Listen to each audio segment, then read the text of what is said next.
All right, fam, Joel Embiid, a terrible game tonight, but we think these things might have just a little bit to do with it. Lower back here in the first quarter. You see him jogging back later in the second, trying to stop that Oladipo drive. Deadman pushed the ball dead in his face.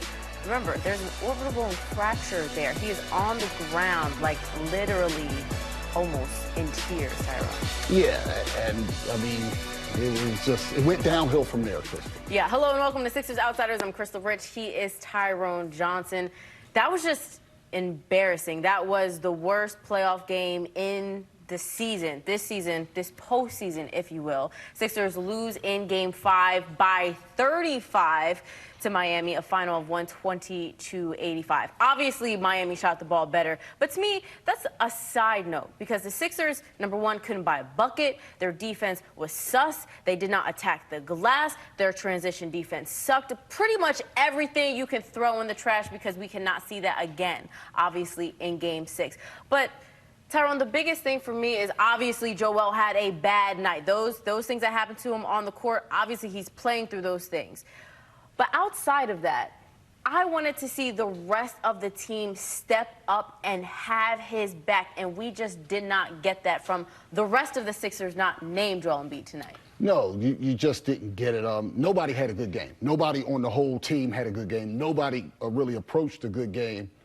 People thought maybe Harden could take that momentum from Game 4, carry it over to Game 5.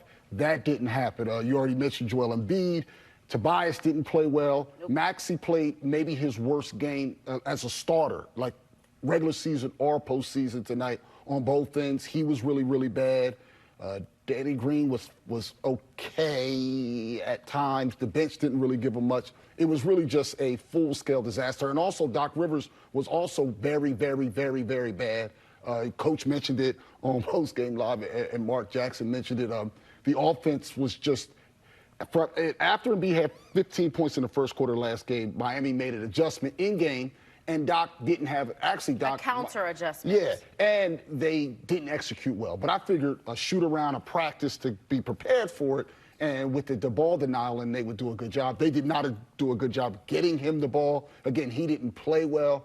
And another thing, Crystal, before we get into the meat and potatoes of the game, that we love the people using the hashtag Sixers Outsiders, but just like we're not perfect, they're not perfect. Many of the people didn't care at all about, you saw the play, like they're saying, oh, Embiid's not hustling. Well, that was a hustle play that we opened the show with, and it didn't go that well. It kind of went down. It did not go that well, and then getting hit in the face. We are not inside his body, so I feel uncomfortable just speculating that he's just fine, because he may not be fine. He's out there, and, like, again, he did not play well. He played very poor. He was as poor as the rest of the team was poor. He was not good. Can't pretend he was good. But I don't know how he feels, but I can tell you having a torn thumb and having a broken orbital bone, getting hit. They get pushed again. Right, getting hit in that orbital bone and then hitting your back probably doesn't help the situation. And a lot of the fans using the hashtag Sixers Outsiders really didn't care about Joel Embiid's safety at all, and we're really only talking about the game, and I think that is a mistake.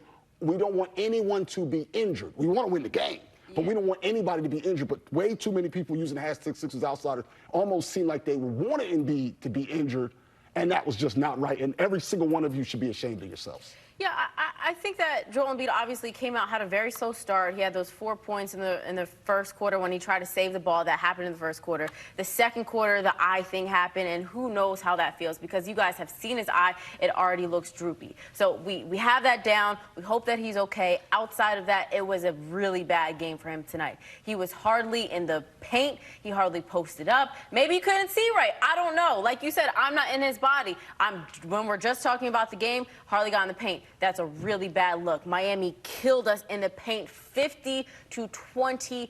To me, that is absolutely embarrassing. Obviously, as they talked about on Post-Game Live, the boards, he only had 5 rebounds. But to my point, outside of Joel Embiid, who is battling so many ailments at this point, I think one of the biggest storylines for me, outside of the defense, outside of giving so many points up off of turnovers, is that the rest of the team should have had his back, and they didn't. They needed second half Tyrese Maxey. They didn't get that. They needed Game 4 James Harden. They didn't get that. They needed a Danny Green to be a lot better. They didn't get that. They got a couple threes from him. They needed better defense from him, maybe a couple more attempts. They didn't get that. Tobias Harris, to me, looked like he reverted to the regular season where he disappeared in quarters 2 and 3. Oh, yeah, by the way, there's 8 minutes of garbage time in this game, so they didn't get much from Tobias Harris either. Obviously, I don't care what the bench did in garbage time. That doesn't matter at all to me at this point.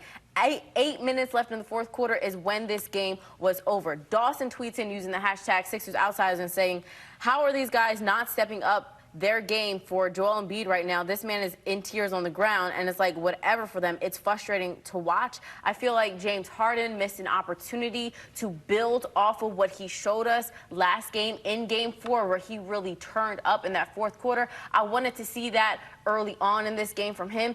He made a couple threes, he made a couple buckets, but I wanted to see more from him. Honestly, I wanted to see more from everyone. And again, the numbers, Tyrone, are boring. We try to stay away from numbers, but they are so important in this game. I'm looking at the box score before the 8 minutes of garbage time. We already mentioned points in the paint.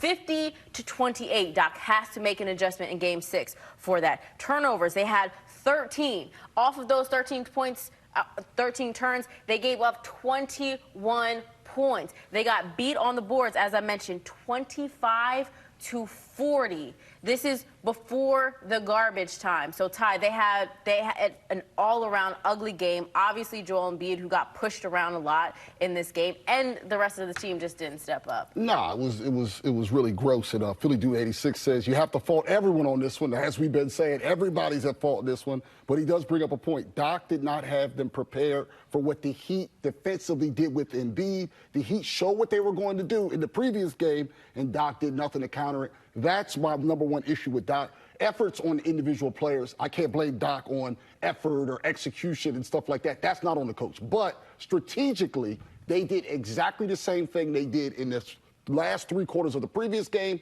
and Doc had absolutely no answer. That part's on Doc. And I think once the team realized that they didn't have an answer, I think mentally a lot of those guys shut down. I think that's what happened. I think they said he didn't see what was going on, and that was that. Yeah, coming up on the other side, we're going to look ahead to see if it's going past Game 6. That and more coming up when Sixers Outsiders returns.